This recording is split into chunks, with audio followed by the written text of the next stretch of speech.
Dön bakayım arkanı. Önümü dinlemeyecek misin? Ben önce arkadan başlarım.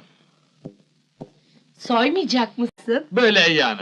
Ah, Şimdi derin nefes al. ah, Al. Al ver. Ver al. oh.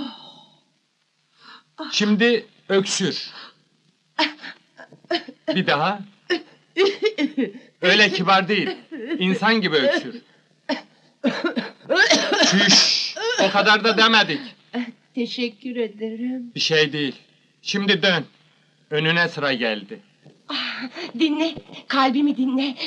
Duyuyorsun değil mi kalbim nasıl atıyor?